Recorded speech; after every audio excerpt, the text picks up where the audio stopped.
मुनि हैं। लता पतादि में, वृक्षादि में यहाँ रह करके निरंतर श्री राधा श्री राधा श्री राधा रट रहे हैं, भजन कर रहे हैं, जितने भी वृक्ष। इसमें तो कहा गया कि वृंदावन के वृक्ष को मर्म न जाने कोई, कौन जान सकता है कौन ऋषि है, कौन मुनि है, कौन महात्मा है, जिसे निरंतर राधे राधे ध्वनि निकलती है। इसलिए इनको हमेशा नमन करना चाहिए, प्रणाम करना चाहिए, छेदन न करें। ब्रज रज को बार बार अपने तन पर लगा। इस प्रकार से बाल लीलाओं के माध्यम से मेरे गोविंद ने इस ब्रज के महत्व को भी दर्शाया। मां यशोदा लाला कन्हैया की देख रेख स्वयं करती हैं। मैया के अनेकों दास हैं, दासियां हैं, नौकर हैं, चाकर हैं, पर मैया कन्हैया की सेवा स्वयं करे, काऊ और से ना करा दे। हम लोगों के ऊपर जब धन की वृद्धि हो जाती है, वैभव जब बढ़ जाता है ना, वो घर में ठाकुर जी है ना, तो उनको भी फिर सौंप देते हैं, दूसरों से पूजा कराते हैं ना। प्रेम से बोलो जय श्री राम। इस प्रसंग का सारे है ये। ठाकुर जी में घर में विराजमान कर रखे तो उनकी सेवा, जैसे मां यशोदा कन्हैया की देख रेख सेवा स्वयं करती हैं, तो स्वयं करना चाहिए। क्या मैया के नौकर चाकर नहीं है क्या? अरे मामा, मैया के अनेक दास हैं, दासियां हैं, नौकर हैं, चाकर हैं, ग्वारियां हैं।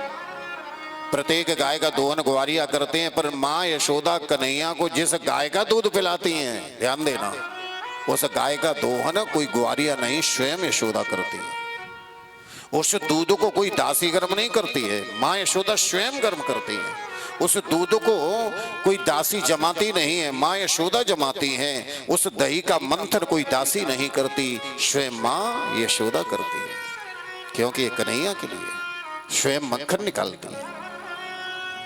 ठाकुर जी की सेवा करने में जो स्वयं को आनंद आवे है, जो आप स्वयं लाड़ लड़ा सको हो, वो कोई और ना लड़ा सकता, स्वयं करनी चाहिए।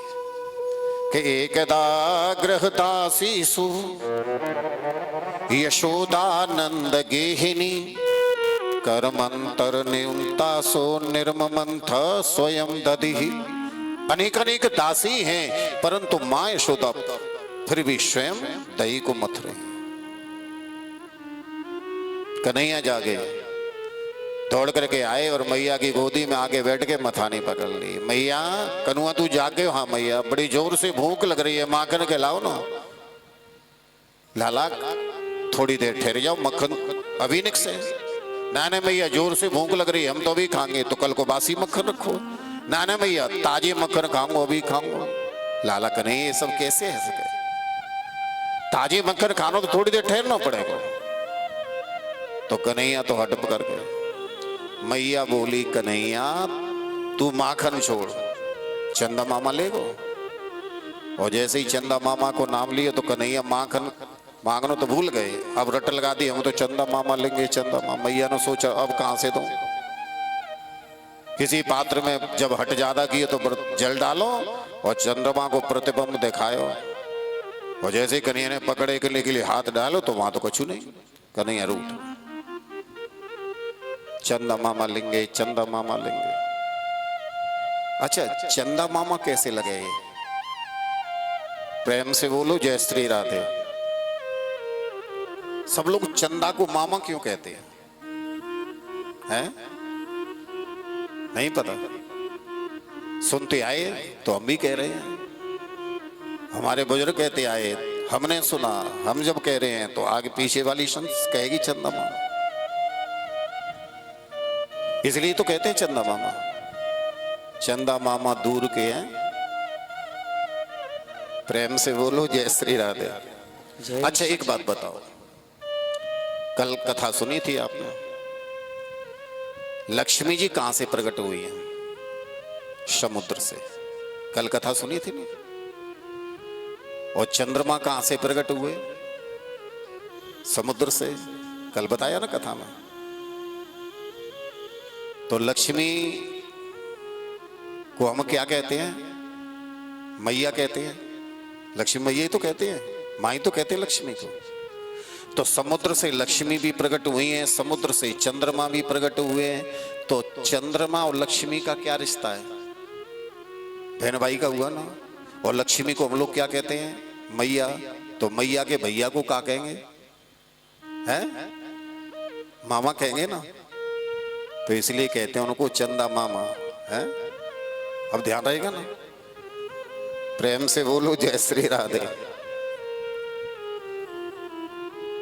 माँ यशोदा ने ऊखल से कन्हैया को बांधा और इस लीला के माध्यम से ठाकुर जी ने आंगन में जो यमलार्जुन नामक वृक्ष खड़े हुए उनका आज उद्धार किया, नलकुंवर मणिग्रीव का। और भगवान के दर्शन करके ये अपने स्थान को प्राप्त हुए। सुखदेव भगवान कहते हैं कि प्रभु ने इन बाल लीलाओं के माध्यम से सुखिया मालिन के ऊपर भी कृपा की है। ब्रज में एक सुखिया नाम की मालिन थी, बेचारी ब्रज के गली गली में जाकर के, गांव गांव जाकर के फल बेचती, अपनी जीविका को पालन करे। सभी ब्रजवासियों को कन्हैया के दर्शन है गए, पर सुखिया मालिन को नहीं भय। बेचारी जब जब नंद भवन में दर्शन करने की अभिलाषा से आवे है तो कन्हैया मिले ही नहीं। बड़ी लालसा है, कन्हैया के दर्शन होने चाहिए। किसी से पूछा कन्हैया के दर्शन ना आए भाई कैसे होंगे? तो कहा 1 महीने तक तो नंद भवन की 108 परिक्रमा करो, कृष्ण चिंतन करते हुए दर्शन है जाएंगे। बेचारी रोज आवे नंद भवन की 108 परिक्रमा लगावे, कृष्ण चिंतन करते हुए चली जाए।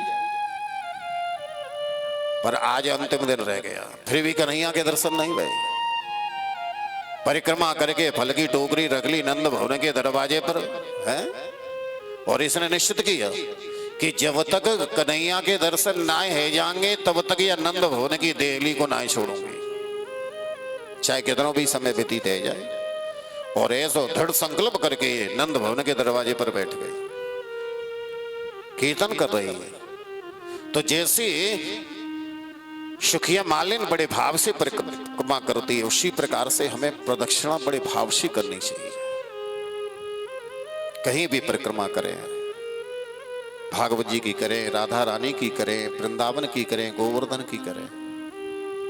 यानि कानि च पापानि जन्मांतर कृतानि च तानि तानि प्रशंते प्रदक्षिणम पदे पदे। परिक्रमा के लिए एक एक पग आगे जब बढ़ाते हैं, जन्म जन्मांतरों के पाप जल करके भस्म हो जाते। इतनी महिमा है।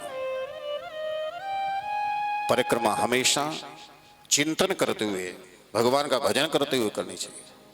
ये नहीं कि जो चर्चाएं घर पे नहीं की कभी उन चर्चाओं को परिक्रमा में करें, नहीं। केवल उस समय ठाकुर जी का चिंतन करते हुए चलो। परिक्रमा चलते समय यदि लघु शंका, दीर्घ शंका की आवश्यकता पड़ जाए तो बाईं तरफ जाना चाहिए, दाईं तरफ नहीं जाना चाहिए।